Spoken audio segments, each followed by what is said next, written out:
Hello? Are you hearing me? I don't know what...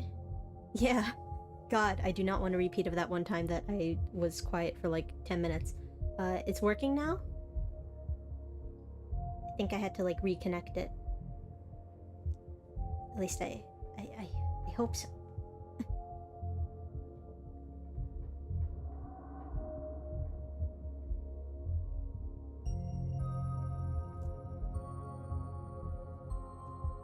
I am asking in chat because I'm not sure if I can be heard. Every time.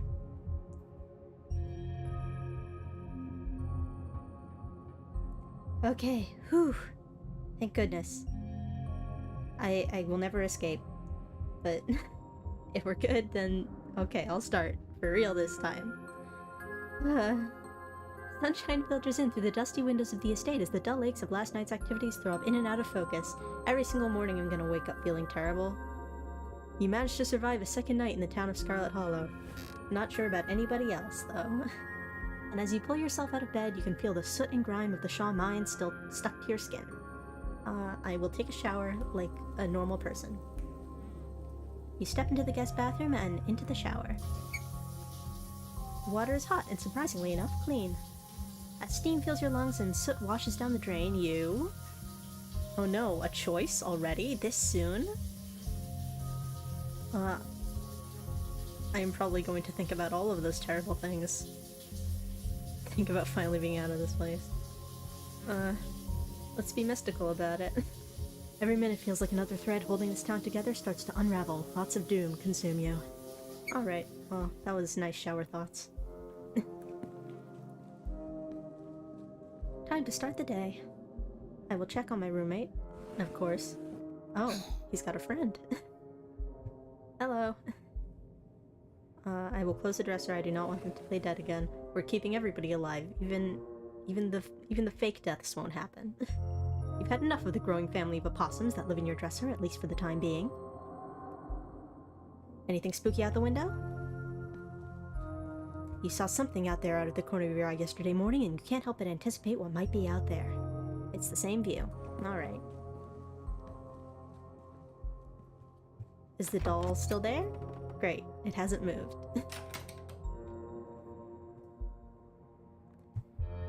You pull out your phone and open up your group chat with Stella and Kanika. Last night sucked. It did, but I don't want to bring up bad memories. It'll probably be a bit before I get a response. I'll go downstairs. Maybe they can. You've done everything you've wanted to up here, it's time to start your day. You enter the kitchen to find your cousin in the midst of devouring a pint of banana chocolate chunk. She isn't alone. Frou-Frou glances at you from her usual spot on the counter as a red-headed woman busies herself trying to tidy as best she can. You have to imagine that the fresh face in the kitchen is Janie. Tabitha did mention that she comes in on Wednesdays to clean. Tabitha's gaze swivels from the woman to you, her glare intensifying. Great. Hello, Janie. Tabitha mentioned you'd be coming in today. That's right, I'm just here to do a little bit of cleaning. What cleaning Miss Tabitha will let me do, at least. I could have this place looking brand new, you know. Don't go making any big renovations or moving anything around. I like knowing where my stuff is. Okie dokie. It's so nice to finally meet you, Eilis. I mean, I guess I did meet you on Monday when you popped into the diner. Janie. But seeing someone somewhere and meeting them face to face are two completely different things, I suppose.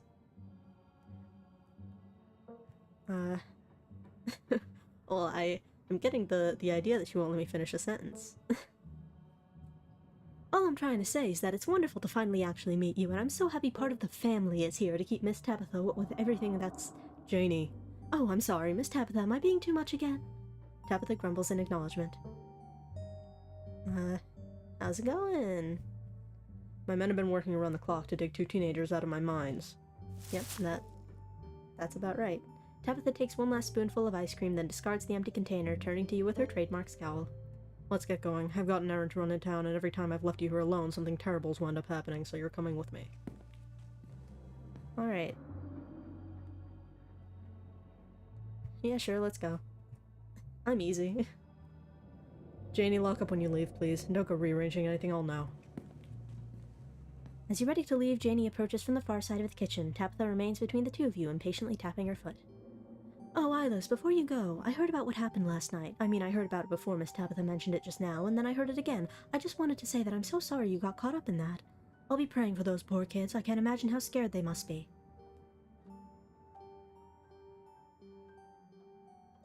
I'm not gonna ask her too many questions right away. Last night was a lot. If you ever need to talk to anyone, my husband is the local pastor. He's a gentleman and always willing to lend an ear. He's actually been going a little stir-crazy ever since we moved here, what with nobody really attending sermons. It'd probably do him a lot of good to talk you through your worries. Sure, sounds great. Of course, he's always ready and willing to talk with people, so feel free to stop by the church anytime. The door is always open. Tabitha's foot droppings are driving me nuts. Bye!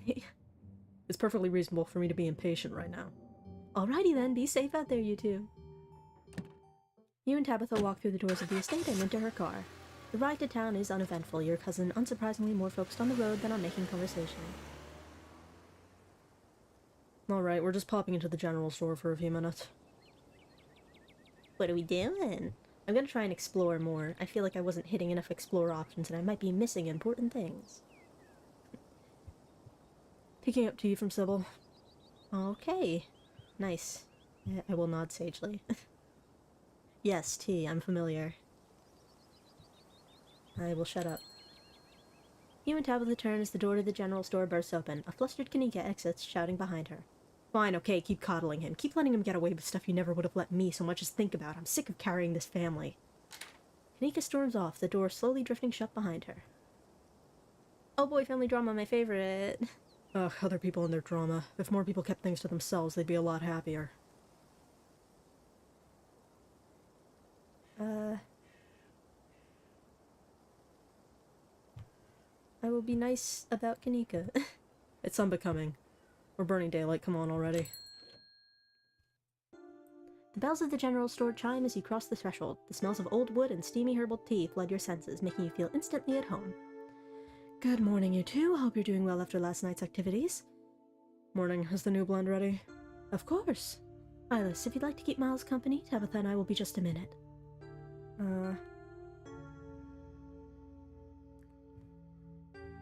Yeah, I'll stay quiet. Be civil while we're gone, Miles. Miles rolls his eyes. Teenagers. God. Sybil motions for Tabitha to follow, and they both disappear into the tea room, closing the door behind them with a tinkling of bells. I'm gonna eavesdrop. I'm gonna be Snoopy. You walk up to the door of the tea room to listen in. Subtle. Longer than you'd hoped, but... Sybil pauses, and a moment later you hear footsteps move to the far end of the tea room. If she and Tabitha resume their discussion, their voices are too soft for you to hear. It isn't long before the tinkling of bells interrupts your attempted listening session to announce another patron.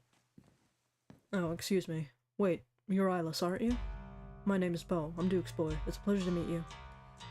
Sorry about getting your dad killed. Whoops. The policeman told me you saw what happened to my daddy. Okay. Sorry about that, man. Thank you. The policeman said he might just be out hunting somewhere, but me and my mom will both know he ain't coming back. Mama's pretty broken up about it. I'm trying to hold it together since I'm the man of the house now, but it ain't easy. Me and him was supposed to bring Big Betty to the state fair this week, but now he's gone, and as of this morning, so is she. So I suppose if I'm not going to the fair, I may as well make myself useful and get out in the woods to look for what's left of my daddy. God, this is the worst. You was there, right? Could you tell me where to look so I can try and find him?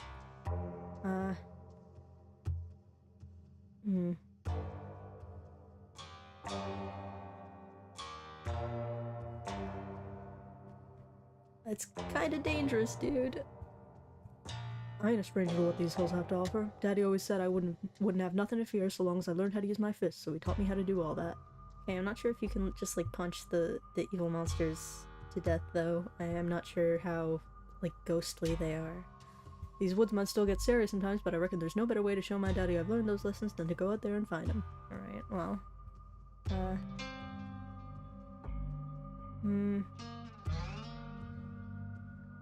I'm not gonna tell him because I don't want him to also die. I'm trying to keep everybody alive. I'm sorry, Beau. I apologize. That's what my mama said too, but I ain't got much else to do with my day. All the crops have been harvested and the chores have been tended to. I may as well be useful. Thank you for looking out for me, Eilis, and please tell Miss Scarlet I'm sorry about her mama. Yeah, I mean, Bo's probably good. He looks like a big tough boy, but like, I'm gonna try and not kill anybody this episode. Tabitha and Sybil are still in the tea room. Your phone buzzes. Oh my god, hey, I overslept. Still gotta make myself breakfast. If y'all want, you can swing by. Otherwise, meet at the library and figure out a plan. I think I'm good. Just had a big fight, not really hungry. Gonna chill in my van for a while, if you want to hang out though. Otherwise, see you guys at the library. You have plenty of time before dinner at Reese's house. Great.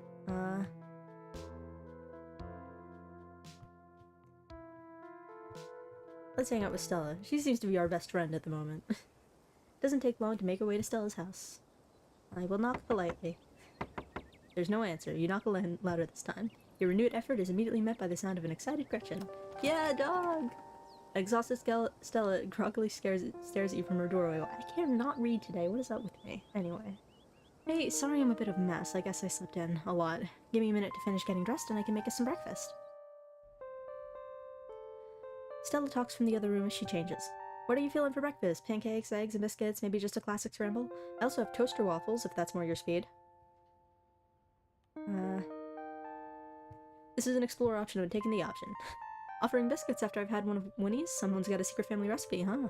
Maybe. I never said they'd be as good as Winnie's, but I've certainly got a trick or two up my sleeve. I don't want the burden of free will. I'll have biscuits. Excellent, you won't be disappointed. We can even make them together. Oh boy, baking! Alright, let's get started. Is the jumpsuit because we're ghost hunting? Yep, this used to be my lucky getup from back when I did ghost hunting videos. Though I guess you might call it unlucky, since I've never actually seen a ghost. But hey, after the past couple of nights, maybe we could use a bit of bad luck. The kind of bad luck where we don't find anything, of course, don't want to jinx us. Should we start on food? I'm starving. Biscuits from scratch seem to intimidate a lot of people, but once you get it down, they're super quick and easy. How about you mix the butter into the dry ingredients while I get everything else ready? She hands you a bowl. That was a violent bowl motion. You gotta get in there with your hands. Just squish the butter into the flour until all the big chunks are gone. Well, I've never made biscuits before. I would likely be nervous. They're always toaster waffles, but I'd have faith in yourself. Besides, making breakfast together isn't really about the final product, it's about the bonding. Though I do hope it turns out okay. I've got quite a hankering for biscuits. You get to work and start kneading the mix. I'll get started on the gravy while you're at it. Anyway, seems like you got an earlier start than I did today. Anything interesting happen while I was asleep? Did Tabby give you a hard time? And, I don't suppose there's any news from the mines?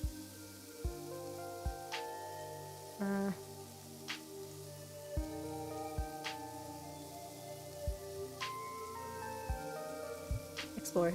I met Bo this morning. That poor guy. How's he doing? Really? How does a 2,000-pound pumpkin just disappear? Oh, you got a giant. I assumed it was some kind of creature. Nice.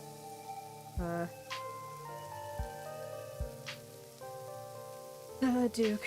Rest in peace. Gosh, that sounds dangerous. I hope he stays safe. Okay. Tabitha was planning on babysitting me all day, but I gave her the slip. Aw, you could have brought her with you. Though that's probably easier said than done. Especially after what happened last night. I bet she's got a lot on her plate. I'm glad you're here. It's been good to have a friend by my side, even if a lot of our time has been spent running in terror.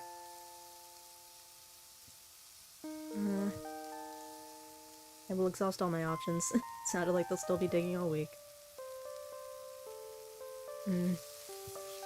Guess we just have to wait. Exactly. They'll probably be out of there in no time. I know Tabby said it'd take all week, but when we left last night, her crew had already made it pretty far into the entrance. I'm sure it won't be much longer until this whole thing gets sorted out. I'll let it go. There's no need to call attention to Stella's positivity. Are you ready to ghost bust tonight?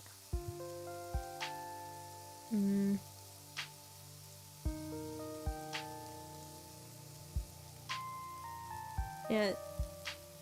Sure, let's be excited. Excellent, me too. If there's a ghost, I hope it tries to communicate with us instead of scare us. I want to know what it's like to be dead, or if there are more ghosts out there. And hey, if this is anything like any other ghost hunt I've ever been on, it'll be a much appreciated breather. Unless you count Tommy Knockers as ghosts. Or Wayne. How's the squishing coming along? Eat some of the flour. That's how you get botulism. I'm done. I'm good. Stella reaches over and takes the bowl from you. Looks perfect. Now I just have to add the wet stuff and we're in business. Don't worry, I'll do the whole roll out and fold part. I know that might be intimidating. You wash your hands as Stella adds her milk concoction to the flour mixture, stirring a few times before turning to the counter for the final steps. Our little babies are ready to go in the oven. And if you don't mind, I'm going to make an egg for myself while we wait. I'll also have an egg. Of course, the more the merrier. Hope you like over easy. This is quite a long scene of just us cooking. But at least it means nobody's going to die unless there's a freak kitchen accident. Thanks for coming over, by the way. It gets lonely here sometimes.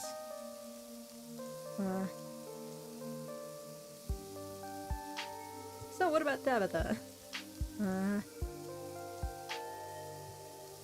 What's the lore? Okay, I guess I can spill the beans.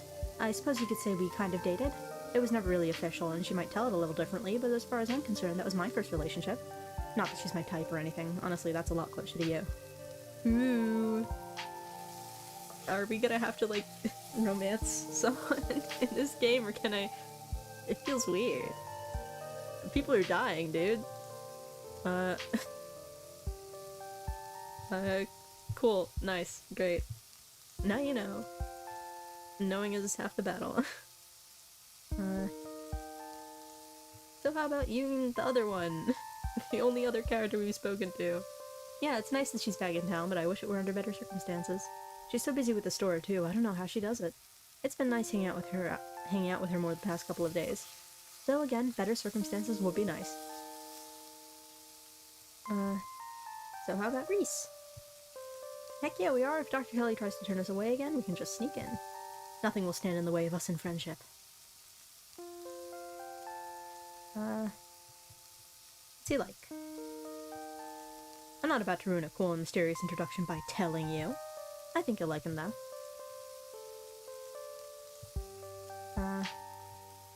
Let's be nice to his mom. His mom's got it rough. Yeah, I can't imagine being in her shoes. Her whole life is taking care of him at this point, you know?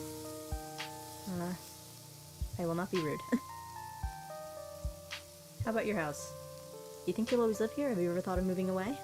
It's hard to say. This house means a lot to me, this town means a lot to me, and I haven't had to think about where to live or where to go. But I guess I could see myself leaving for the right reasons. Or for the right person. They're really trying to railroad me into dating this woman. Let's talk about her dead parents. Stella tenses. Car crash. They were taking me to college. I didn't wind up going to college. Not much more to be said. Yeah, that would really sour the experience, I think.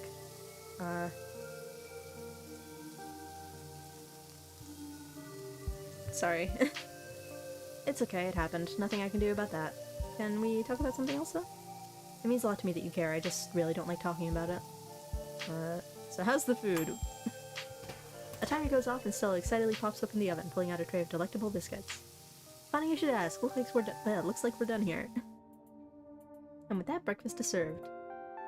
Oh yeah, that's a fresh biscuit, alright. Everybody's in the dead parent gang in this game. Still not as good as the diners, but if I could capture that kind of perfection, there would be no mountains left for me to conquer. Better to have the thrill of a challenge. I'm glad you came over today. I've been having a little bit of a hard time sleeping the past couple nights. I'm sure you can relate. I think I needed a nice slow morning like this, just hanging out with you. As you and Stella start to dig in, you're interrupted by a phone alarm sounding off. Oh shoot, I almost forgot, it's Mayor Jimmy Day. If they're even still doing it after last night. I wonder how far the news has spread. Either way, it's a good excuse to meet up with Oscar and start talking ghosts. Gretchen barks at the mention of Mayor Jimmy. So what's up with Mayor Jimmy? What, you like politicians? How charming can he be? You'll see. Let's scarf this down and head on over. I'll make sure to bring some biscuits for the mayor.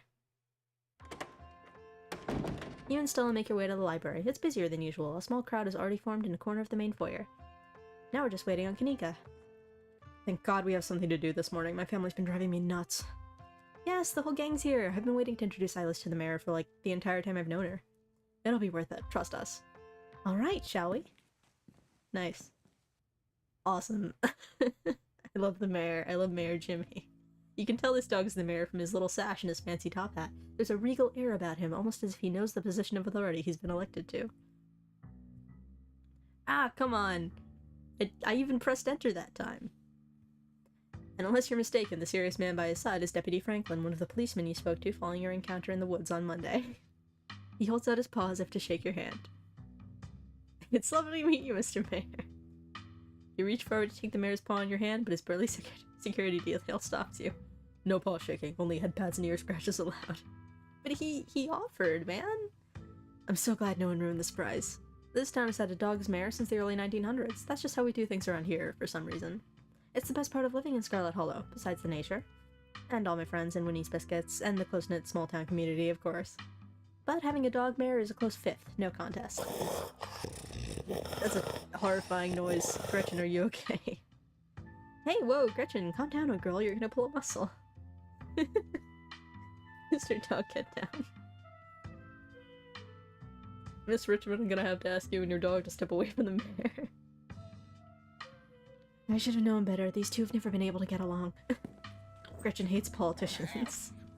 Still walks off, struggling to hold Gretchen back. Kanika is quick to follow. Alright, I'll go with them. Looks like everyone else is already talking to Oscar in the next room. Before you can catch up to your companions, you're intercepted by a nervous man with a cross around his neck. Ah, is this Mr. Pastor? It's hard to put a finger on it, but something compels you to dislike this man. Sounds like old Gretchen and the mayor may have some unresolved issues, wouldn't you say? I'm Pastor Daniel. I take it you're Eilis? Everyone's been buzzing about you. I'm so sorry about your aunt, but I'm sure she's in a better place now. Nah, she's in hell. Okay. Hi, Janie mentioned you this morning. You're the only priest, right? That woman is the light of my life. I'm so glad she's there to help your cousin through this rough patch.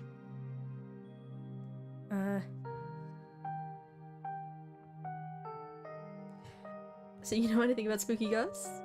Ghosts? I've never encountered one myself, but I have heard stories of folks who have been visited by their loved ones from beyond the grave, and it seems like you provide them with a sort of spiritual healing.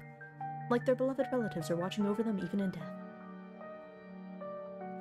Is this about Pearl Ann? Or perhaps your mother? Have you been visited by her? I know I've been compelled to dislike this man, apparently. I'm not sure if I want to give him that much information. Nah, never mind. Okie dokie then. Alright, bye. It was nice meeting you. Of course, and if you find yourself in need of counseling or spiritual guidance, you know where to find me. That sounds great. Nice. Really? Oh, that's great. Sorry, I just don't usually get positive responses when I ask folks if they want to come up to the church. Anytime that works for you, just swing by. I'm sure I'll be around. It was lovely to meet you, and you have a blessed day, Eilis. The pastor leaves you be and joins the line to see the mayor. Nothing to do now, but catch up with your companions. You find them already talking to Oscar deeper into the library. Are you sure we can't just get it over with while the sun is up? I don't know if I can handle getting scared shitless in the dark 2 nights in a row.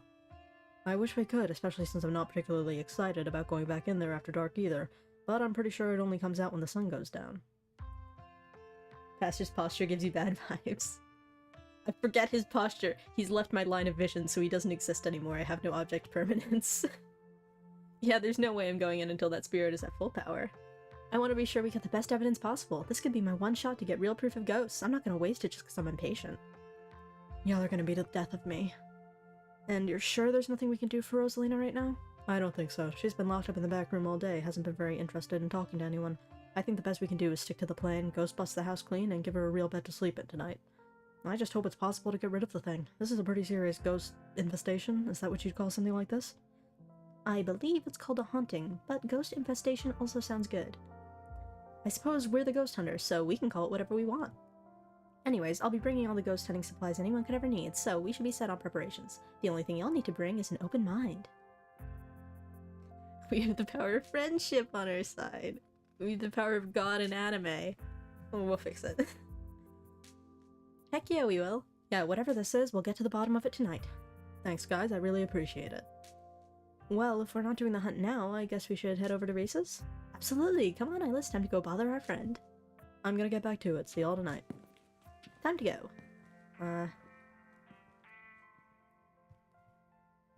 So about the priest. It was only a matter of time until he tried to pull you aside about grave counseling. When my dad died, I had to ban him from the general store for a week.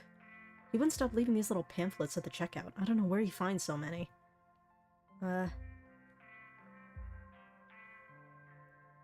He has been bad and I have no opinions on him. He had bad vibes. I've been told that he had bad vibes. Glad you feel the same way. There's just something about the way he's always smiling. It's so creepy. The man was grinning through all of my dad's funeral. I'll never forget that. And I don't mean that in a stigmatizing mental illness kind of way. There's just this little siren that goes off every time I see him that tells me to get away from him. That's exactly how I would describe it too. The whole town feels the same way now that I think about it. He must be pretty lonely. You can look for friends somewhere else.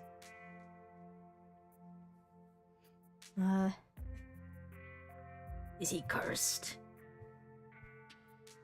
I felt something odd when he came up to me, and the way everyone dislikes him seems excessive. Unnaturally excessive. I know this is weird coming from me, but not everything in town has to be spooky for supernatural reasons. Sometimes people just give off bad vibes. Agreed. We're allowed to dislike him even though he hasn't done anything wrong. That we know of. So anyway, wanna have another ghost hunter? Please don't. Oh my god, yes! Can you imagine how much fun that would be if she actually shows? Stella, come on. I know you think you have some sort of a bond with her, but she's awful. She isn't even nice to you. You just haven't given her a chance. Maybe she comes along tonight, the two of you will finally get along. No. I will invite her anyways, but secretly. You discreetly shoot your cousin a text inviting her to the evening's ghost hunt. Stella and Kanika will find out about it if she shows up. Alright, shall we head out? The three of you leave the library for an early dinner at Reese's. We just had breakfast like 15 minutes ago. The sun is still up. It is probably like 2 p.m. You once again find yourself in front of Reese's house. A cold hesitation grips you as the building looms over the hilltop. All these buildings are looming on hills and cliffs and stuff. Very spooky. Though it's only early afternoon, it feels much later, the sun already sinking behind the tall mountains that surround Scarlet Hollow. We're a little early. What if Dr. Kelly yells at us? There's no such thing as early when you're hanging out with friends. That's just extra time you get to spend together. Okay, but what if she yells at us? It's too late. The door swings open. Hey, Reese! Oh my god, dude, it's been ages. You must be Eilis, right? I've heard a lot about you. Stella's been relentless about making sure I got all the updates. Gretchen starts yelping at Reese, straining against Stella's grip as she tries to get between them. Are they here already? I knew you'd show up early, Stella, and you brought the dog. Great. Yeah, I thought she might cheer Reese up. I don't know what's gotten into her all of a sudden. The dog stays outside. But it's okay, Stella. We can let her chill in my van for a bit. I'll run the AC and leave her some treats. You know I always have some of those easy chew dog jerky stashed away. We go everywhere together. Do you want to come in or not? Nika nervously tugs Stella away towards her van. Well, what about you, Eilis? Are you coming in? Yeah, sure. Don't want to stand out here with Mr. Sick.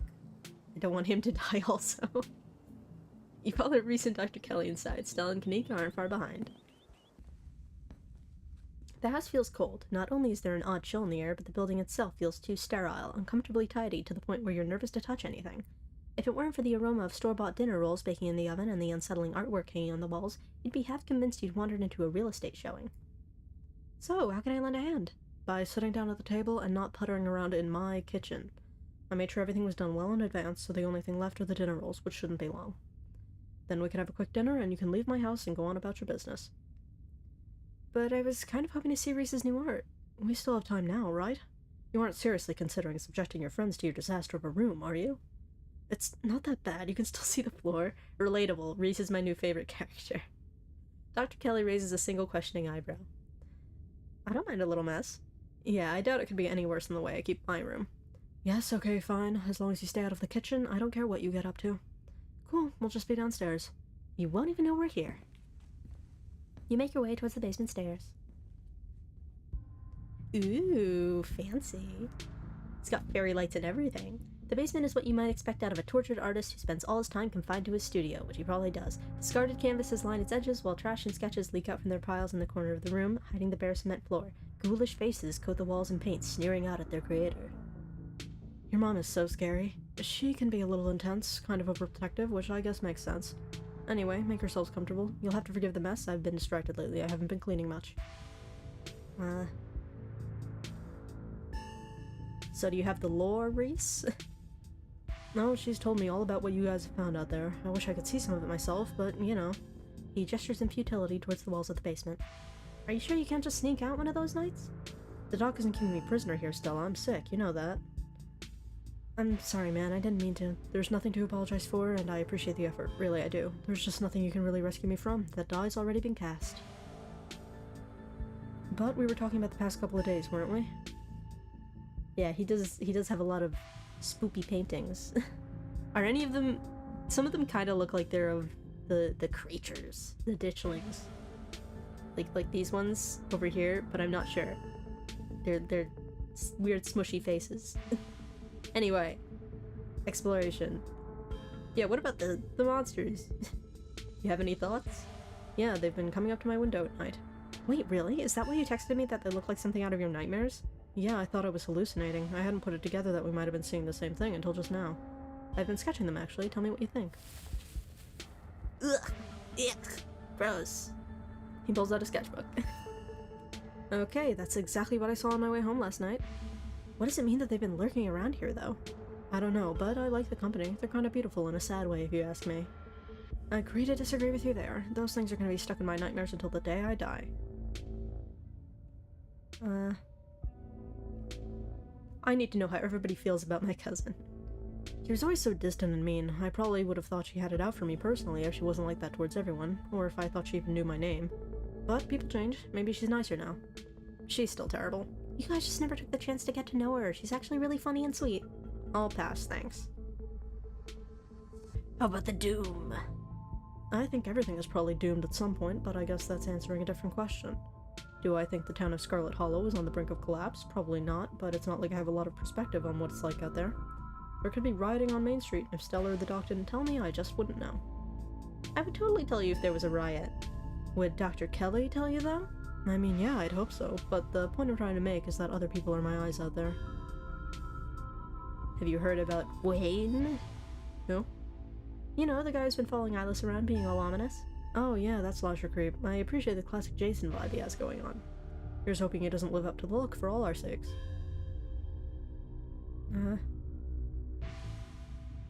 Geez, that's a lot of options. How about your art? Each piece exudes a sickening miasma. It's like you can feel something squirming behind the paint, the brushstrokes acting as steel bars, trapping some anguished being within. So all of his paintings are possessed. Got it. Thank you.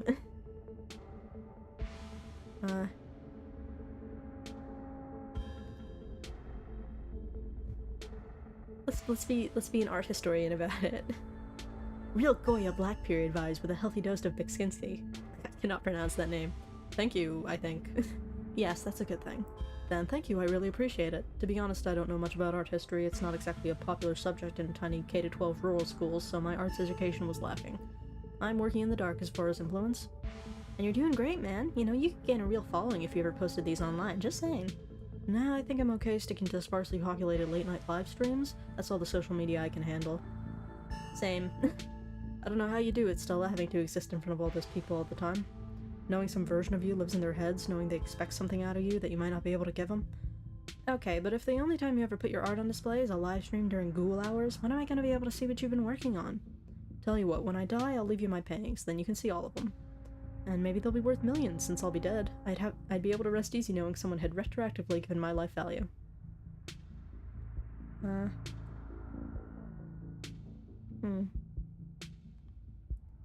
We'll ask about the past. Almost to the room. The school here is a tiny K-12, not exactly a one-room schoolhouse, but not far from it. We're lucky we all got along as much as we did. Some kids weren't able to make any friends their own age. They just happened to be born around the same time as some real jerks, and were stuck with them through their whole school career. Poor kids. Not that we were free from dealing with jerks, like a certain Scarlet I could name. Okay, she was a little rougher on the edges, but she was pretty friendly when you got past that. Maybe to you. The way she used to look at me, you'd think I rolled in something foul every morning before school. Same here, though to be fair, the feeling was more mutual between us. She deserved it, though. I feel like we should at least say something about his mom. Your mom really looks out for you. That's one way to look at it, I guess. And it's possible she's gotten a bit of an edge lately. I think my condition has been stressing her out a lot. It used to be something she thought she could fix, but I think she's kind of accepted that it's just something we have to manage. But even if she is a little harsh, she means well. It's like you said, she's just looking out for me. I'm not going to flirt with this man. This game- why is this game suddenly telling me to flirt with everyone? She's kinda hot. This is the worst. She's worried about you. Are you sure it's not just that I did something wrong and she's never forgotten it and will hold it against me until the day I die? Actually, Kanika, I think she admires you. She says you have a good work ethic and she has a lot of respect for people like that. Really? She really said that? Whoa. Then I can't imagine how mean she must be to the people she doesn't like.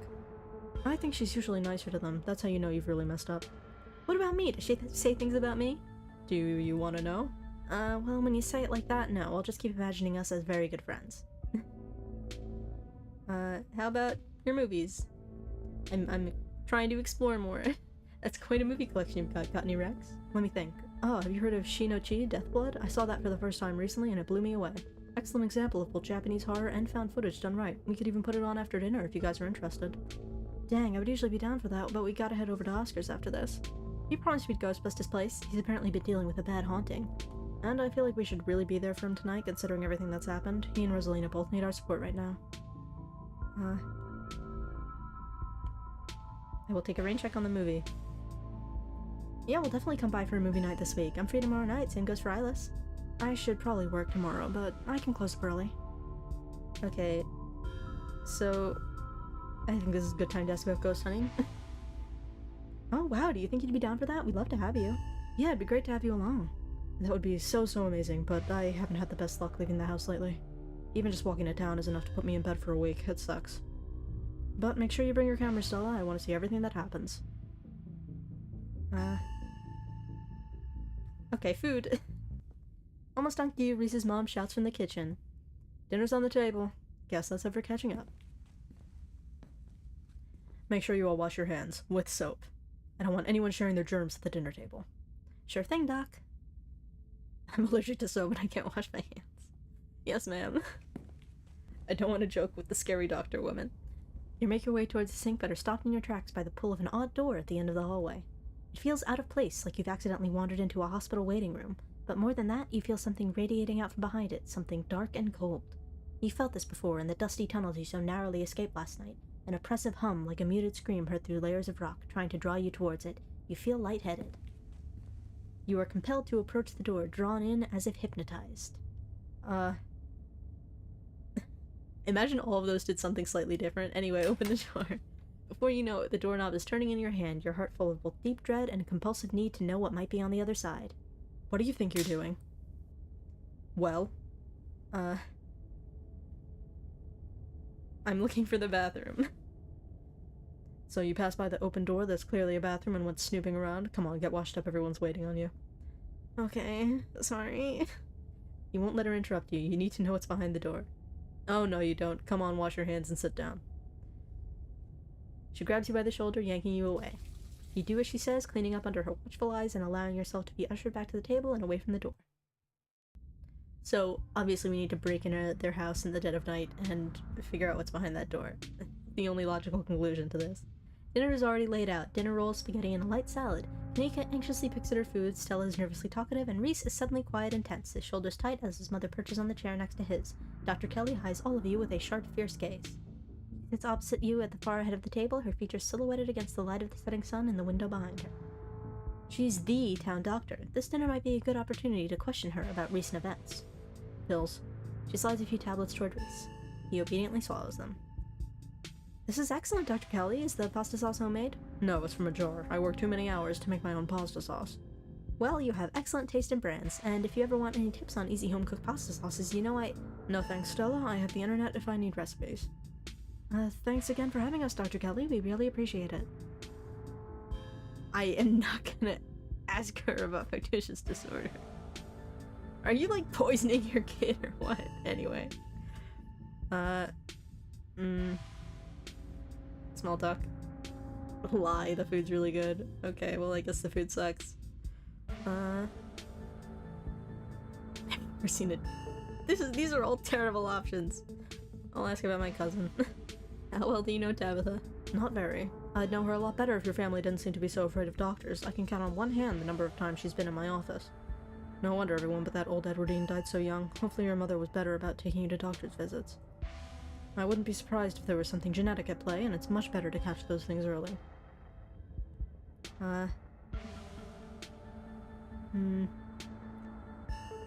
I feel like she probably won't give me any information on any of these. Like, I said I was gonna explore. I'm just gonna lie to her about the food. Then please send a letter thanking the mass manufacturer of the spaghetti sauce and pasta. I just heated them up. Alright. And I don't like wasted air at the dinner table, so keep your vaguely polite niceties to yourself while the rest of us finish our plates. This is the worst. You're supposed to talk at dinner. You can feel the tension at the table start to rise. Alright, I guess I just will not speak. This is the worst. I hate this. I feel like she's looking directly at me through the screen. You know what? Let's bring up the danger. I don't care what you think of me. I'm gonna ask you about the spooky monsters. This is stressing me out. I don't tend to go wandering the woods, so no. She absolutely is emitting the worst vibes. I'm much more scared of her than I am of the priest or the monsters. You don't have to go all the way to the woods. They've been coming to our windows at night. They've been what? There are these things called ditchlings, and they've been preying on the local wildlife, and Eilis and I found a whole nest of them the other night when we— Oh, I see. They're some of your little cryptozoological creatures. I know it sounds pretty out there, but I've seen these things in person. We're not messing around. They're out there laying eggs in animals and doing God knows what else. And here I thought you finally managed to get an even head on your shoulders, Kanika. Seems like Stella might be a bad influence on you. I know her little stories can be convincing, but that's only because she's managed to so thoroughly convince herself. She's not making up stories. Neither is Kanika, and neither am I. All you have to do is look outside after dark. There have been more every night. They're all pale and doughy, and their faces, they're like sculptures of humans that didn't set right. I see. You stay up too late painting your grisly faces, so you've started to see them everywhere. I'm sure whatever's outside is just raccoons, or— Stop doubting everything I say. Stop trying to rewrite things I tell you to fit what you think should be true. I can't believe I'm causing a family argument. At the dinner table, no less. There's weird shit going down in Scarlet Hollow, whether you want to face it or not. The more you talk, the less you feel like you're having a conversation, and the more you feel like you're treading on eggshells. I think if I say any more, she'll kick me out of her house violently. So, you know what? I'll shut up. You remain silent, quietly picking at store-bought spaghetti and dinner rolls. So, we were talking about maybe watching a movie sometime this week while Eilis is still in town? We'll have to see how you're feeling. I can handle a movie, Doc. Yeah, we'll just sit downstairs in the dark. Reese is used to that. I'm sure he'll be okay. You're always overestimating how much you're able to do, Reese. This is why you keep getting sick. If I get sick, so what? It's not like that's ever going to change. I'm sick every day and I'm not getting better. I don't want to spend the last few miserable years of my life holed up in the basement alone just because seeing my friends has been deemed too strenuous. I'm an adult, for God's sake. I can't believe I have to ask for permission from my mom just to have friends over. Oh no. Oh no, mystery disease. Don't say things like that. I'm doing everything I can to try and fix— Silence as Dr. Kelly's eyes shoot open. Reese? Reese abruptly pulls himself from the table and leaves. Damn it, I knew it. I knew this would be too much. Everyone get out of my house, please. Just leave us alone. Stop trying to interfere with his life. All it does is hurt him more. But we can't just leave him like this. Now is when he needs friends the most. No, now is when he needs me the most. I'm his doctor and his mother. I know you care about him, I know that, and he knows it too. But all any of you would do is get in the way. So just leave, please. Yeah, I'll just be quiet. I used up all my strength on that conversation, and I'm now just afraid. We'll be back, Reese. I hope you feel better soon. Dr. Kelly shuts the door in your faces. The click of a lock signals the end of your dinner at Reese's. Great, that sucked. Let's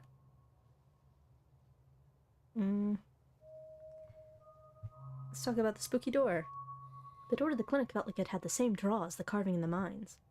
Do you think something's back there? Sure, let's say it. Let's say something's back there. I wouldn't be that specific, but like something. Okay, that'd be really weird. If we find it, do you think you'd get another vision? I'm just spitballing here, but I wonder if what that carving showed you last night is related to the ditchlings. You're not suggesting we go poking around in there, are you? Of course I am. Maybe tomorrow. I am not breaking into Dr. Kelly's clinic based on a bad vibe Eilis got. I don't want to say that he's got, like, supernatural disease, even though he, like, totally definitely does. They might get mad. Anyway. She's hiding something. You're right, this is fishy. I feel like maybe my fear of that woman is more justified than I thought. She's just overprotective. I'm sure that's all that's going on, and she has every right to be. I mean, the poor guy took 2 bites of food and got sick immediately. I can't imagine what that's like for both of them to go through. Look, I'm just saying maybe there's more to their dynamic than just him being sick, but it's not like there's much we can do about it right now. We could probably go back and forth on this for a while. Let's grab Gretchen and get going. The sun is setting and we wouldn't want to miss a second of ghost action. Stella hurries off down the hill, almost as if to run away from what just happened. You and Kanika follow her down the slowly darkening street. Lit by the orange hues of the setting sun, the library feels different. What was once a quaint building in a small town now stands as an imposing structure, its walls holding something that stares back at you with menace. Maybe Stella's right. Maybe ghosts aren't real, and the rest of tonight is going to be a pleasant break from the events of the past few days. I doubt it. But you know that's not the case. There's something old and powerful in there, and you can feel it stir as the sun sets and daylight fades away. Your thoughts jump to the ghost books you've read over the years. So often the ghosts in stories are metaphors for something else. Are real ghosts metaphors too? Maybe a little too bookish. This is real life. This isn't some kind of visual novel. Just as its exterior was intimidating in the setting sun, the inside of the library is dark, its shadows deep and foreboding. The meet and greet with the mayor ended quite some time ago, and the throngs of visitors took whatever joy was in this place with them as they left. Hey, Oscar, are you back yet? Shh, you can't yell in a library, it's against the rules. It's after hours, rules only apply before 5 p.m, now it's our domain. Hey, you're here sooner than I expected. Hope dinner went okay? Yeah, it went okay. Reese wasn't feeling up for a longer hangout, unfortunately. I'm sorry to hear that. It's okay, just means we have more time to hunt ghosts. I've come fully loaded. Got my EMF reader, temperature gauge, spirit box, infrared camera, UV light, video camera, salt, flashlights for everybody in case the ghost messes with the electricity, parabolic microphone, Sharpies and paper for automatic writing, matches and candles for rituals. Oh, and a Ouija board. I know they're toys, but you never know what might come in handy. Wow, that is a lot of ghost hunting stuff for something that was so last minute. Do you just have this ready to go in a bug-out bag or something? Of course I do. I actually stashed a couple of bags here overnight after I got back from the mines. Excuse me? I wasn't about to carry everything around all day. This way we can go in light and pop out to grab more stuff once things start getting spooky. I may never have found any compelling evidence of ghosts, but that's not for lack of trying, and after last night, I'm more than ready to try again.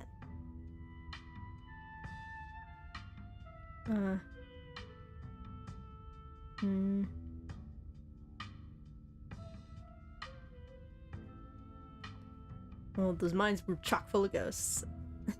In my opinion. After all my fruitless ghost hunts, I'd basically convinced myself that ghosts weren't real, but last night we saw some really convincing evidence. Yeah, it's... surprise, this is a phasmophobia stream. Especially those figures you mentioned. Though I'm still 50-50 on whether they were cryptids or ghosts, hopefully whatever happens tonight will help clear that up. I can't wait to wander through Oscar's house for a few uneventful hours before getting Rosalina tucked into bed. I could use a nice quiet night after everything we went through. I envy your pessimism here, but I suppose it won't be long until we get to the bottom of things. Yo, don't rush off on ghost busting without Zane. No way was I gonna forget your promise, Stella. Zane, glad you could make it. I was confronted with my own mortality for the first time yesterday, so I'm desperate for answers about the afterlife to ease my troubled mind. Sick. Now let's go mess with some ghosts. I hope my house is big enough for 5 ghost hunters at once. If this is everyone, we can go ahead and get started. It's through the back. Follow me. You and your companions grab some equipment from one of Stella's carefully stashed bug-out bags before heading towards the junction connecting Oscar's house and the library. Looks like the sun's almost set, and this is when stuff usually starts to kick off. I haven't been back inside for about a week, so I have no idea what to expect. Hey! There's no way you're doing this without me. Rosalina, we talked about this. No, you talked at me about it. I'm sick of other people making decisions for me. I just want to be able to live in our house again. I'm going in there and sleeping in my room tonight no matter what.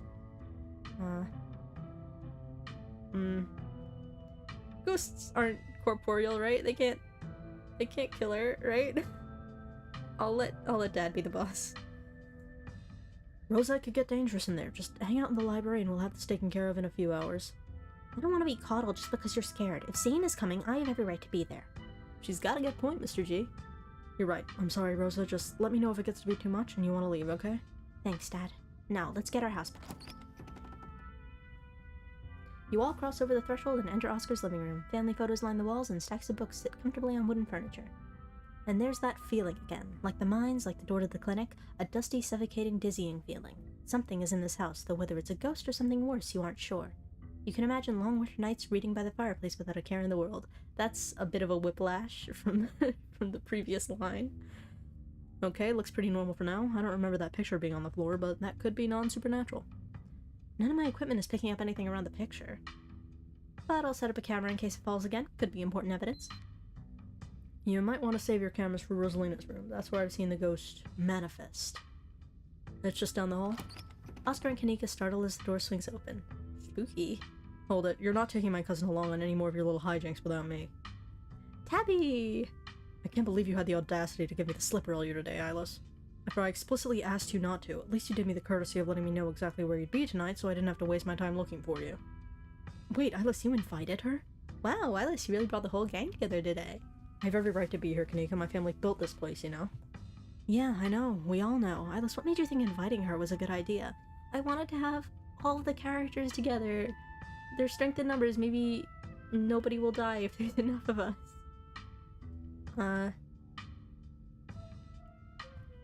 She wants to make sure I don't get hurt.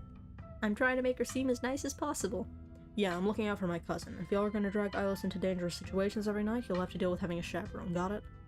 Okay, sure, that mine was definitely dangerous, but a haunted house? Come on, this is one of the least dangerous things someone can do. It's basically a slumber party. I don't know, Kanika. I usually don't see much action out in the woods, and you know Eilis and I both wound up in a pretty hairy situation Monday night. I don't think we can rule out the possibility of grave danger. Exactly. I'm not underestimating how much danger Eilis can find herself in, even while walking through a perfectly normal house. Probably fall down the stairs and break my neck or something. Sounds like we're in for an interesting night. I wonder if the ghost will even show with this many people around. Wait, is it just me or does it suddenly feel colder? It sure does. I definitely feel that. The temperature gun says it's actually a couple of degrees colder, but that's normal. Rooms and hallways are sometimes colder than other parts of the house. Whoa, a genuine cold spot. I gotta snip a pic for posterity. You can't see the cold spot. It's just air. Is that it? This isn't very scary.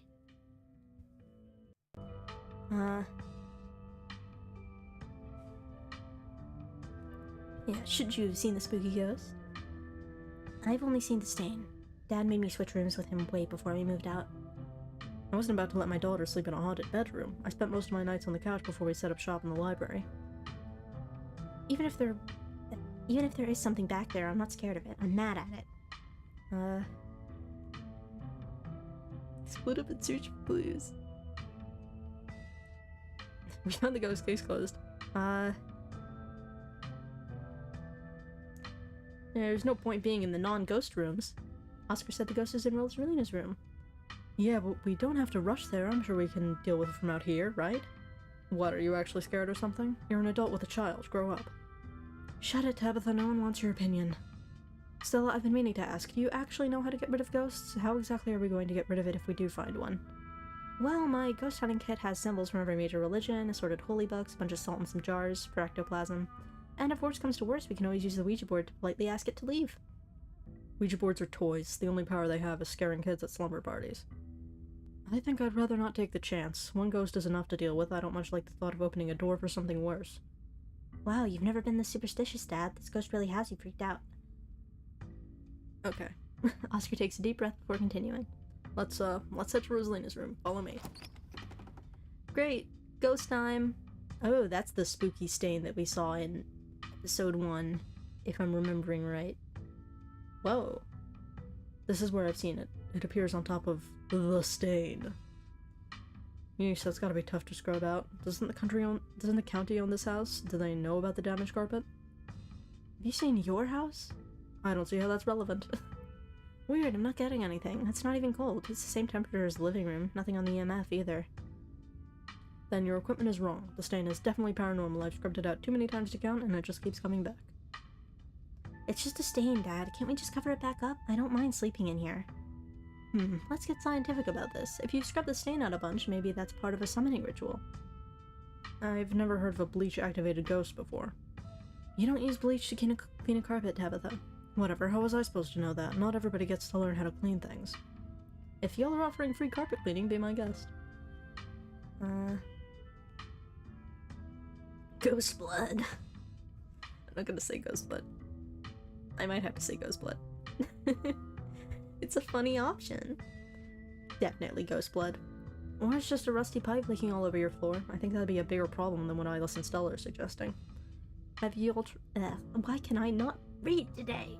Anyway, have y'all tried ripping up the carpet to see what's causing the stain? The government owns this house. There's no way I'm leaving a big red stain in their carpet. I made sure it was pristine every morning. Besides, I also kind of assumed it was ghost blood, which it is. Don't worry, I'm sure they'll just take you to court for neglect instead. Did it not occur to you that there could be a leaky pipe under the floor? What if there's something written under there? Only one way to be sure. Stella excitedly starts tugging at the corner of the carpet. Oh dear. You're doing the government a favor, really. Ooh, spooky door. Stella pulls back the carpet, revealing a hatch, the floor around it stained in reddish-brown. Okay, maybe I don't want to sleep in here. That's a Coraline door. I've seen that movie. We're not going down there. We're not going down there, right? Of course we are. This is even better than finding a message. But there's no basement in this house. At least we weren't told about a basement. And look, all the red stuff is coming from underneath. Oh yeah, this is super haunted, alright. You've got a basement chock full of ghosts. I can just feel it. Y'all know last month was super rainy. It's clearly been a long time since anyone stepped foot in the basement or crawl space or whatever is under that hatch. There must be a leak that flooded the whole area under the house. The water dissolved the caulk around the edge and leaked through the carpet, and it's red because North Carolina has red-ass dirt. It's simple as that. It's not mud, it's blood. Human blood. I tested it. Ah, ghost blood. Well, you tested it wrong. It can't be blood, right? Kanika's right. You've got a muddy floor, and that's why it's so cold in here too. There's wet dirt under the house. Congratulations, we solved your ghost problem. No way. There's an old hatch in the floor that someone tried to seal up. We're not leaving until we know what's down there. I'm Estella. This is my room and I need to know what's down there. Alright, well, we're getting ready to meet your other mother. Have you considered that they may have tried sealing it up because it's unsafe? Uh-oh, do you think the flooding could have made the house unstable? I'm all in on ghost hunting, but I don't know if I could crawl into another dangerous crevice. I'm going for it. Don't let the dog down. You come to in Oscar's living room. You can't tell what time it is, and your friends are nowhere in sight. Great. At least physically, this is Oscar's living room. Spiritually and mentally, you've been ripped away to some other place. I'm right about the Coraline thing. This is a Coraline door. The building feels colder, and there's something about the air that feels wrong. It's stale, with an undercurrent of mold and earth. It makes you feel claustrophobic, as though you're in a coffin, each breath depleting what little oxygen is left. How did we end up back here? Where is everyone? Did we pass out again? Was there a gas leak in the basement or something? Yeah, is fainting like a genetic issue that we have that I wasn't informed of? Not that I'm aware of. Nothing like this has happened before you got to town. Who knows what sort of nastiness was festering in that basement. Your cousin marches to the front door and opens it, and it's probably a spooky void. Or not, or it's a loop. We're in PT now. This is a PT stream. Why does it look like Oscar's house is in front of us? Didn't we just leave? I must just be misremembering things. Let's go. No, there should not be a door there. This is a spooky mystery door. Clearly whatever was in that basement is messing with our heads. We just left Oscar's house. The library has to be on the other side of that door. The two of you cross the hallway and open the door. Oh boy! Something isn't right. It feels like a late summer afternoon. The air is warm and wet, and the scent of flowers drifts on the breeze. This... There's a lot of visual information happening to me right now. Give me a second. I think probably the let's call the cops. I don't think the cops can help with this. Let's talk about the spooky shadow.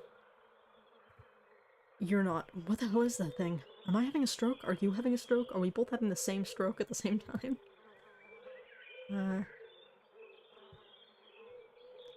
I don't see a creature, but apparently there's a creature. That's one of the bad omens Stella and I found in the woods. Ew. Nice. I'll be quiet. Your thoughts frozen trying to place what just happened to you. There's gotta be an exit somewhere, we just have to look. Wait, do you hear music? Ah! Okay. Well, that's not fun. No, the dog! Is the dog okay? Movement stirs as a figure cloaked in shadows rises to attention. Stella? I don't like that noise. Who are you? What are you doing on my property? Huh?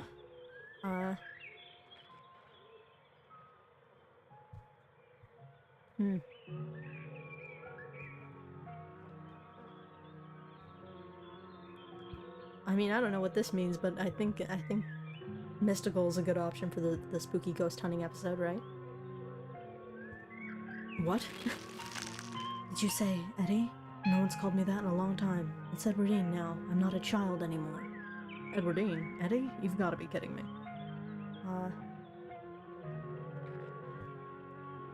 I'm just gonna break the fourth wall. I can read the character titled name card things now. What happened to my throat? Oh god. I'm possessed. Fuck. Give me a second. Okay. I don't know what that was. What are you talking about?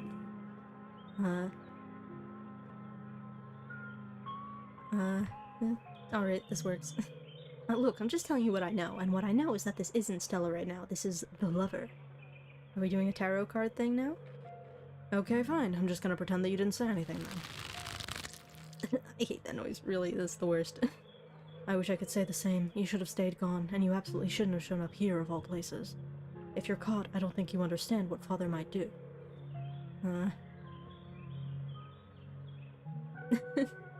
No, not my physical form, it's all I have.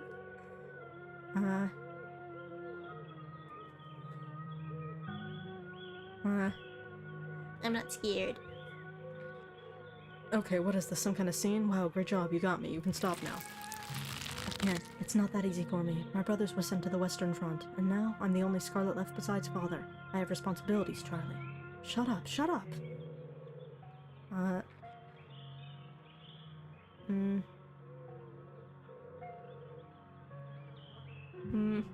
I kinda wanna respond to my poor cousin, but also I feel like that might make the ghost go away, and I wanna learn more ghost lore. I'm more important than your responsibilities. Let's just try and find an exit or something. I've had enough. You should just get out of town while you still can. Whatever you came back for, it's not worth it.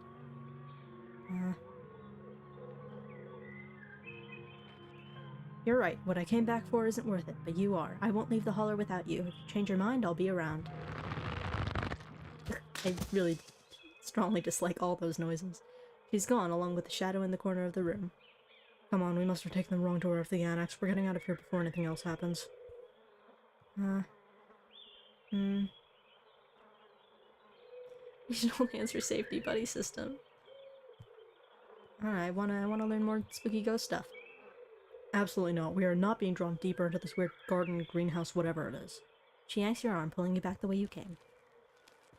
Where did the annex go? Well, we'll try the door, I guess. But there can't be anything behind it, it's just standing there. You ignore her, walking forward and reaching for the doorknob. I don't like this. Bells ring as a cacophony rages outside. The door in front of you pulsates as figures unseen bang against it. The shaded figure from the garden sits in the corner, ever so slightly mortified. There's one of those! One of the guys! And another one of the guys, I think. Are you kidding me? This is messed up. We need help. God, please let this call go through. Tabitha anxiously taps her foot as she waits for her phone to connect. Hey, it's... what? No, it's Tabitha. Didn't you see the caller ID? Stop interrupting me. Can't you hear what I'm... Your cousin is cut off by the dial tone of a disconnected call. Great, she couldn't hear a word I said. Looks like we're on our own. Oh, God. Your father has left town, Charlie. We're moving to a new house, okay?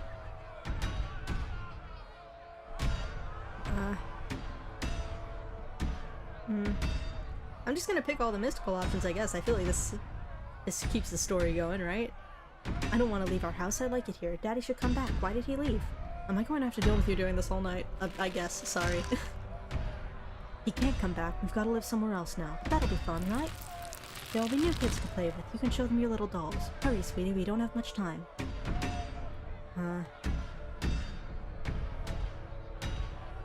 But other kids make fun of me. I don't want to leave Eddie. Can she come with us? Eddie again. No, she can't come. I never want you to say her name again, do you hear me? We aren't friends with the Scarlets anymore. Oh god, they're outside. Are those torches? We don't have time, Charlie. We have to go right now. The mother is whisked away, leaving you and Tabitha in the empty room. As she departs, the front door stops pounding and opens into a beckoning white void. We're in hell. We both died and we're in hell.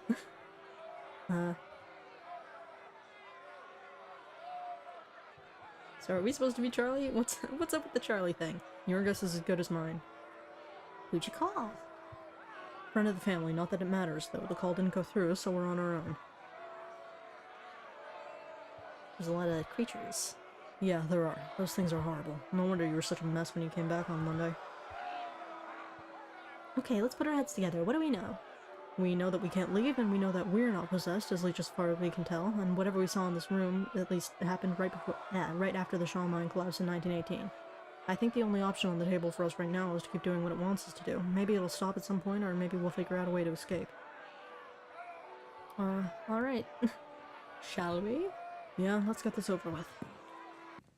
You and Tabitha walked up to where the pounding door used to stand and step into the void. You're outside, and it's night, a false moon looming massive in the painted sky. The night feels thick and warm, the insects lively, their calls unnaturally tinny. Everything feels warped and wrong, like you're listening to a record fish from the bottom of a pond.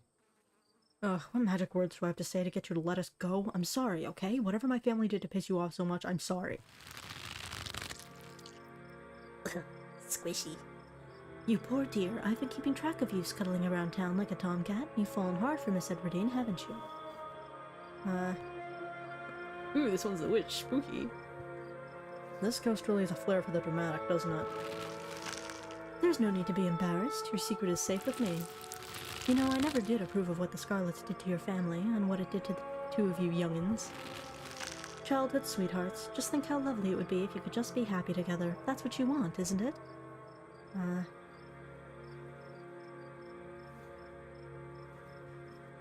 Spooky mystical option. Not you, Squishy. This sounds squishy. Don't talk about my family, and I don't need life advice from some old broad. Old broad, youngins, whoever we're talking to has been dead for a really, really long time.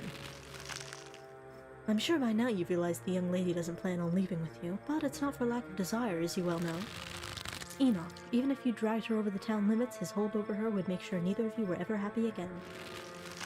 Just think of what happened to your poor mother and father. Do you want that to be the two of you? Hey Tabitha, you know the lore? Our great-great-grandfather. He was in charge of the mines when they collapsed. I don't know much besides that, so don't bother asking.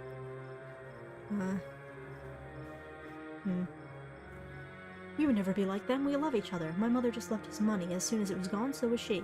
And then all he loved was booze. Me and Eddie aren't like that. Tabitha stares ahead in riveted silence. The powers at work here are stronger than even your love could withstand. You need to break the bonds holding her here. Then you can both go free. So, no more misfortune. Not for you, not for anyone else bold enough to step foot outside the hollow. The witch mime's handing you something, though her hand is empty. Everything you need to know is on that map. I'm not sure if the plants really mean anything. They're probably just gonna be symbolism. Also, I did not notice that guy. How long has that guy been there? Is this a map and some kind of poem? That's where you'll find them. You need her there, then read what I've written down, and be careful. Good luck to the both of you. I hope you get your happiness. Great. And then she's gone.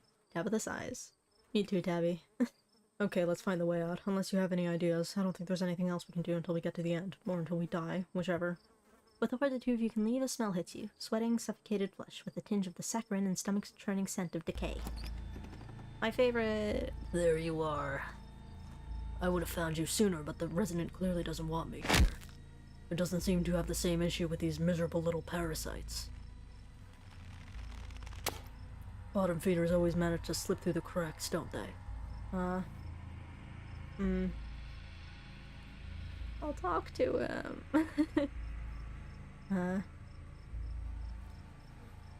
So, what's up with you, man?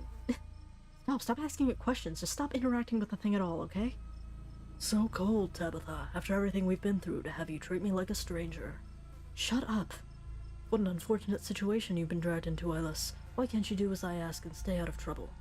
But that girl won't let you, will she? Stella, is that her name? Perhaps I should pay her a visit soon if she makes it out alive. Tabitha bolts for the underbrush, desperately pulling you along. Stella. Okay.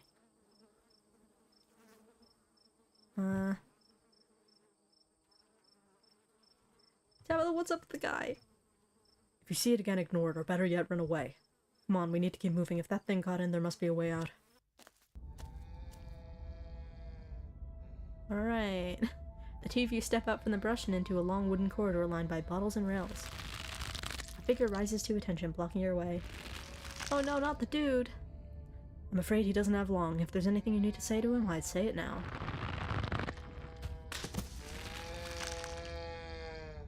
Ooh.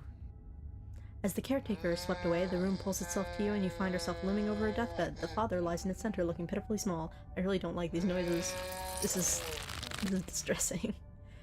I'm sorry, boy. Sorry I let my troubles drive your mama away. I'm sorry those troubles mean I'm leaving you all alone now.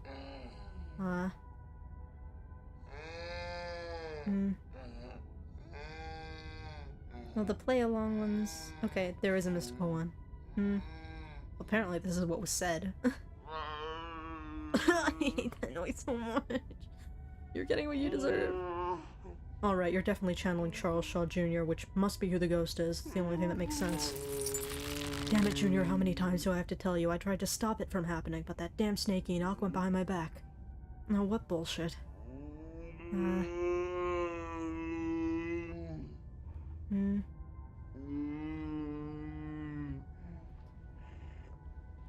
I'll go along with the script. I feel like I would probably learn more if I didn't, but I also just kind of want to...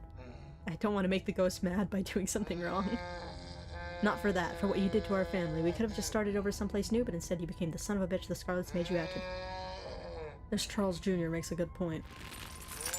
You're right, I've been using that excuse for too many years. At a certain point, a man has to accept it when he's dug his own grave. They may have run me out, but they didn't put the bottle in my hand. Still. They destroyed our legacy, boy. Both our names are cursed with that history. I'll be dead and gone soon, but I won't be able to rest. Not until our name is cleared. Not until you can pass on this name with pride. Well, yeah, I know it does sound a little bit cow-esque, but hearing that noise and looking at this face is not giving me good mental images. This is my only request, Charlie. Go back there. Tell people the truth. Try to find proof. I don't know what you'll have to do, but please. I know I ain't been the best father, but I'm no murderer.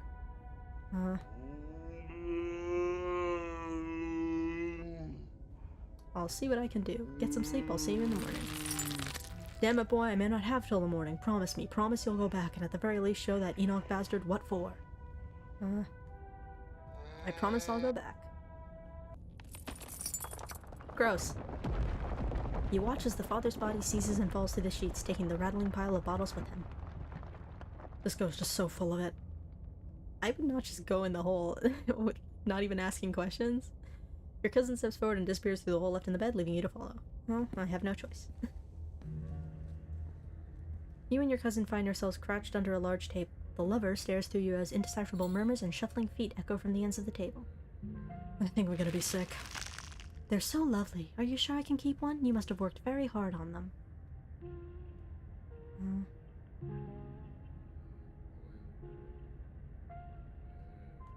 Of course, it's a present. When you look at it, you can remember all the fun we've had. So now you and Stella are both doing baby voices. Don't expect me to let you live this down if we get out of here. Okay, I am not doing a baby voice. You're just gonna have to imagine it, because that's just a little too embarrassing for me. I'll try to keep it away from my brothers so they don't smash it, though I wish I could make it move like you can. And you can even do the voices. You know, you could probably make real money if you put on a show for people. Even possess Stella's monetizing hobbies.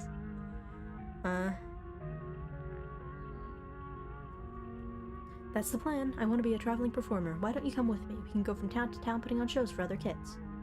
Guess that didn't work out for him. A traveling show? And you'd want me there too?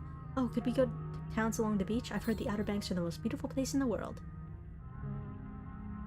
Of course, we can go anywhere you want. Thank you, Charlie. I've always wanted to see the ocean. There, are you done now, Charlie? Can you leave? Everything crashes to a thunderous black before you or Tabitha can get in another word. Gross. Ah. I'm gonna be really upset if everybody dies. That's the exact thing that I didn't want to happen. A single spotlight remains, illuminating a trapdoor in the center of the stage. You feel drawn to it. You think it's over? I don't think it's over until we go through that trapdoor. Which one of us is going to open it? Well, I'm spooked. Well, I'm not. It creaks open all on its own. Oh god, this is so much worse than opening it ourselves. You and Tabitha are shoved from behind and tumble through the hatch.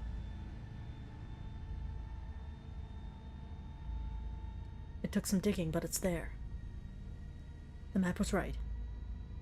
That means there's hope, Eddie. Whatever it is that Enoch did, we can undo it. I'm sensing a murder. We can be happy together. Oof. Family Guy death pose. Eddie? Oh, that's not fun. Ooh. Okay. Extended brutal sounds of bat murder. Oh god, I'm actually gonna be sick this time. Your cousin violently heaves into the void, but nothing comes up. There's nothing here. This place is completely empty.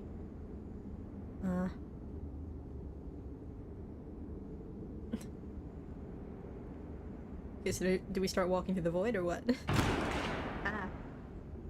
Ugh, what now? Do you repent? Do you repent for your crimes?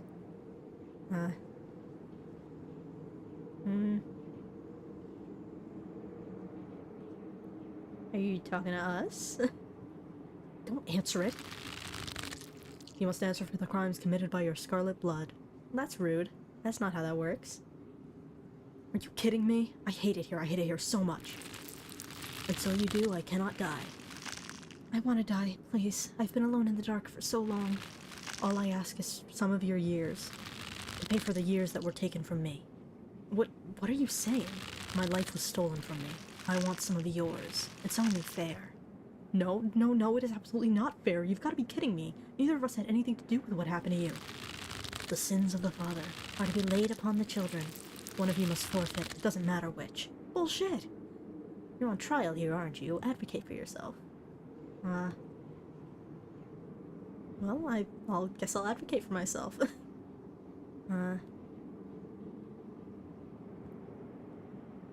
If you're putting us on trial, you need to give us a chance to present our case. Yeah, we have rights, you know.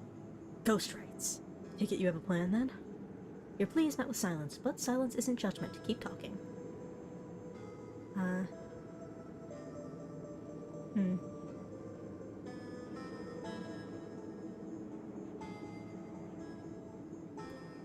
you want revenge or justice? We can help actually right the wrongs of your past, but only if you let us go.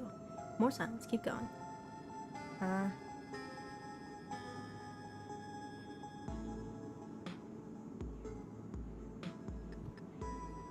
Why should the sins of our forefathers be passed on to us? Were Charles Shaw's sins passed on to you? In life, did you want to punish Edwardine and Enoch, or did you want to move on and build a better future together?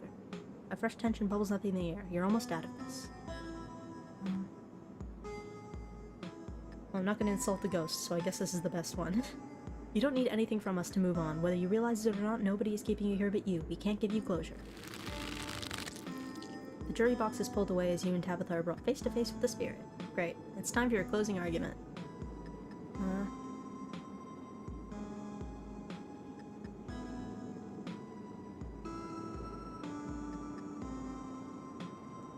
Let's be mystical about it. It's a ghost situation. Screw your family. Screw my family. Why are we letting the choices made by our fathers destroy our lives too? Don't become in death what you hated so much in life. Was that the good decision? Is somebody else gonna die? I'm trying really hard.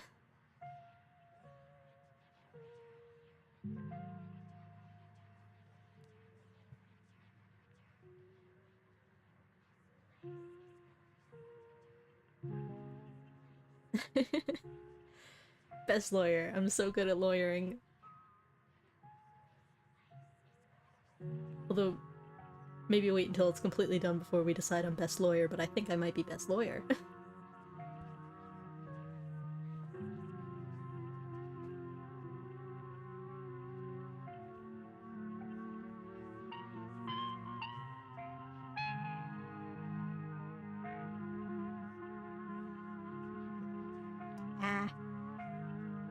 Icky. Gross. Okay, that's better. I think we fixed it.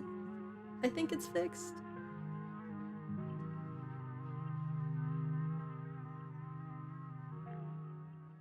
And then everything fades to black. Alright, nice.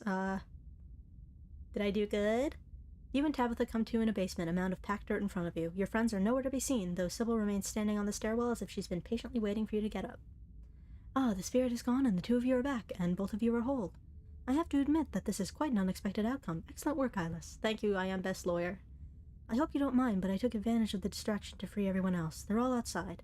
Take all the time you need to collect yourselves. I'll see you out there. Sybil heads up the stairs, leaving you and Tabitha alone in the basement. Huh, so that actually worked. I've got to stop picking fights with you.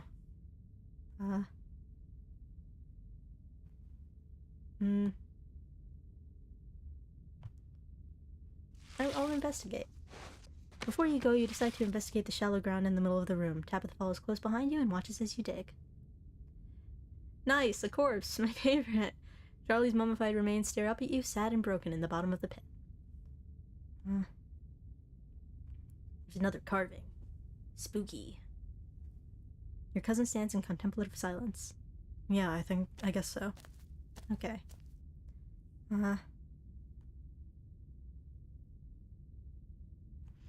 I will say thank you for being mostly nice to me. Yeah, whatever, let's just get out of here, okay? Nice. We've done it! Nobody died this time except the guy that dies, like, in the past, so it doesn't count. I didn't do that to him. He did that all on his own. You're outside. It's real this time. A cool autumn breeze blows small piles of dry leaves across the steps of the library. Finally, we're out of the fun house. I'm gonna go wait by the car. The last thing I want to do after all that is talk to people. Tabitha doesn't wait for you to respond, pushing past you and heading towards the car. I'm gonna peace out too. Back-to-back encounters with my own mortality, I've got a lot to ponder. See you, Rosalina. Zane walks off down the road. How are we supposed to know it would be like that? Things have been strange around town, sweetie. Now's not the time to be poking around in the supernatural. I thought you learned that lesson yesterday. But magic isn't real. I mean, it's not supposed to be. God, that hurt. Everything is so sore. Eilis, is it really gone? This house is clean. Isn't that from Poltergeist? I'm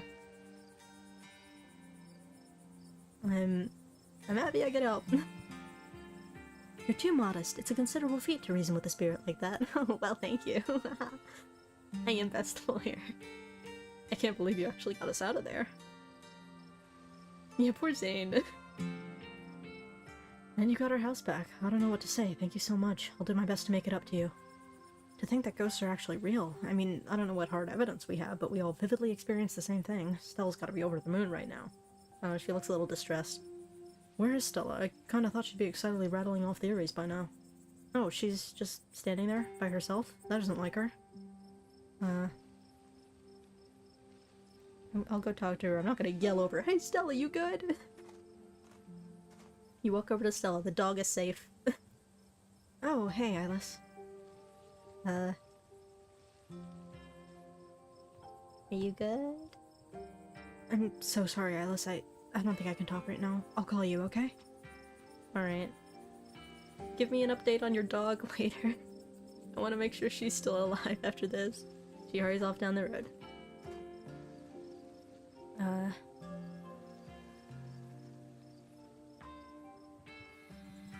She took the brunt of things in there. No wonder she's having a hard time right now.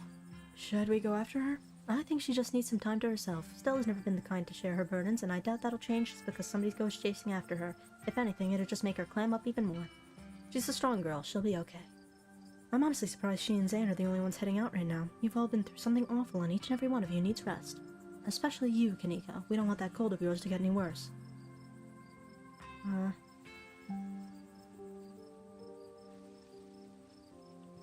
There was another spooky carving. I wonder if those things are tied to everything supernatural that's been happening. Yeah, I wonder. One is a coincidence, but two of them on back-to-back nights? And if you're right and there's another one in the clinic? I'm sorry, I'm a little lost. Have you been finding carvings around town?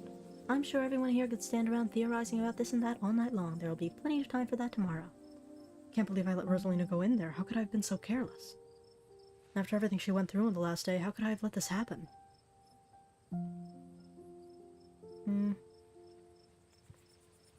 Well, you couldn't have known. I'd seen it before. I should have known it could get worse. I shouldn't have let Rosalina come with us. Dad, what did I tell you? Stop blaming yourself. You could have stopped me. If you tried, I was just gonna sneak in after you. You didn't put a ghost in our house. This is not on you. I know you've both had a difficult time of this, but the storm has passed and everything's worked out. Things will start getting better from here. Are you sure? Because we're only on episode 3 and there's supposed to be 7 of them, so I feel like there's probably gonna be some more spooky stuff happening. So were you all conscious that whole time? Everyone glances at each other. Though none of them technically gave any of their years away, you can see how exhausted they are, how unsettled. Yeah, I'm pretty sure we remember everything, at least up until Sybil showed up and snapped us out of it. I ran into Wayne again, and he vaguely threatened Stella if I kept poking around. Wait, are you serious? Should we be worried about her? I mean, yeah, probably. I'll make sure Stella knows what's going on. There was someone else in there, but that's my house. Rosalina and I live there. Did he say anything else to you? We don't need to trouble Eilis for any details. No one pay any mind to that man. He's just a drifter. He'll be gone soon enough. In the meantime, steer clear and he won't make trouble. Do any of you know the history? No idea. There was no context, nothing. But there was a weird feeling, like an overwhelming guilt. I was mostly just scared. I didn't feel any of those things. I felt... I don't know how to describe it. I felt powerful.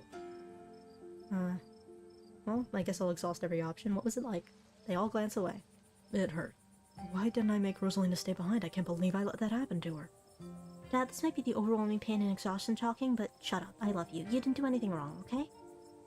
I had no idea what I was going to say until the words were already coming out, but I remember each and every one of them. It's like they were burned into my memory.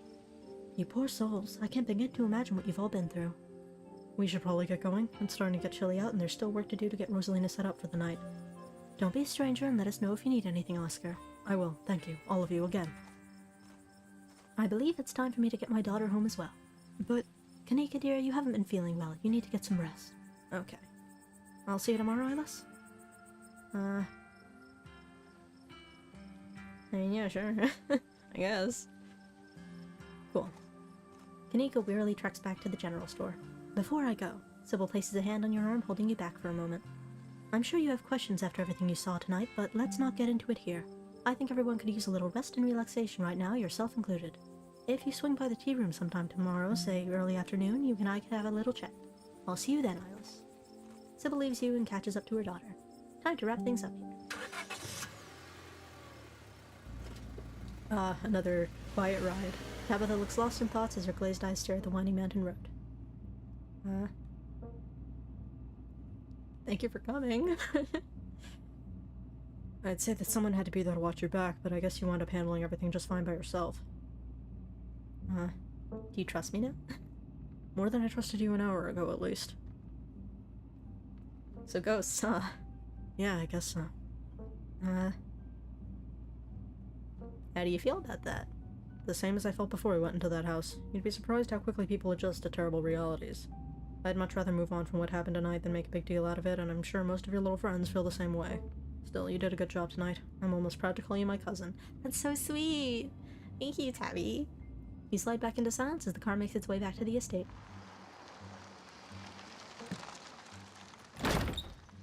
You're back inside. After the events of this evening, the howling winds and unsteady creaks of the estate almost feel like a warm welcome.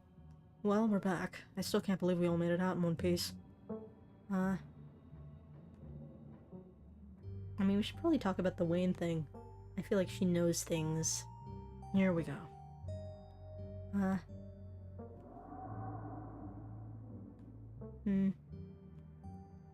Why does he seem to be following me? He's a creep, stalking his ex's cousin. All the more reason to not talk to him. He's a different man now. Stay away from him. Why is he all creepy? He's sick or something. Probably part of why he's such a creepy weirdo now. I don't know if it's contagious, but I wouldn't rule it out, so don't go near him. That's a new option. You really don't want me talking to him. What does he know that you're afraid I'll find out? I just know him. Please trust me when I say he's bad news. Do you think he's actually gonna hurt Stella? No, he's a creep, but I don't think he has it in him to hurt her. And I don't know if you've noticed, but Stella's irritatingly resourceful. She'll be fine. I'm not going to ruin the vaguely nice relationship I just got with her. I will not accuse her of murder.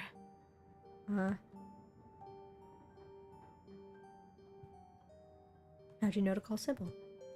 Who else should I have called? The cops? I believe you've seen their competence on full display.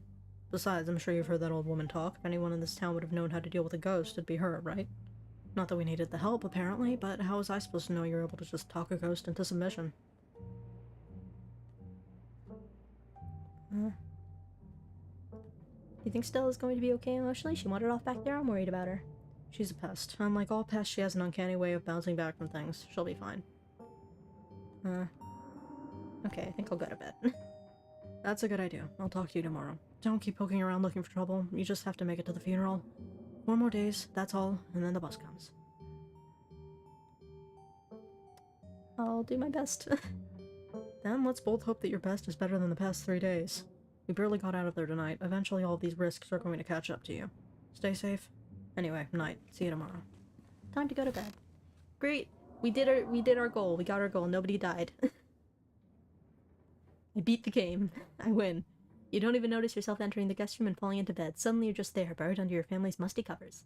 Before your thoughts can drift away to nightmarish recollections of hours past, your phone buzzes on the nightstand. Hey, sorry I ran off earlier. Wound up in a really bad headspace. I care about you so much. Just need some time to get a handle on things. Sorry.